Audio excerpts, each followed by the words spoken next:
بسم اللہ الرحمن الرحیم۔ یہ توحیدخالص.com کی پیشکش ہے۔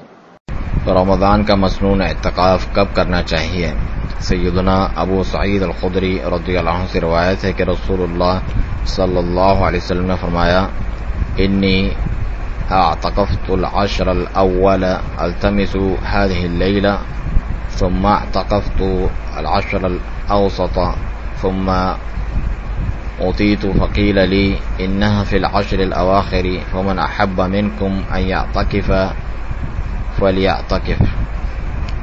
میں نے رمضان کے پہلے عشرے میں شب قدر کی تلاش میں اعتکاف کیا، پھر درمیانی عشرے میں اعتکاف کیا، پھر مجھے یہ رات دے دی گئی اور کہا گیا کہ یہ رمضان کے آخری عشرے میں ہیں، بس تم میں سے جو اعتکاف کرنا چاہے تو وہ اس آخری عشرے میں اعتکاف کرے۔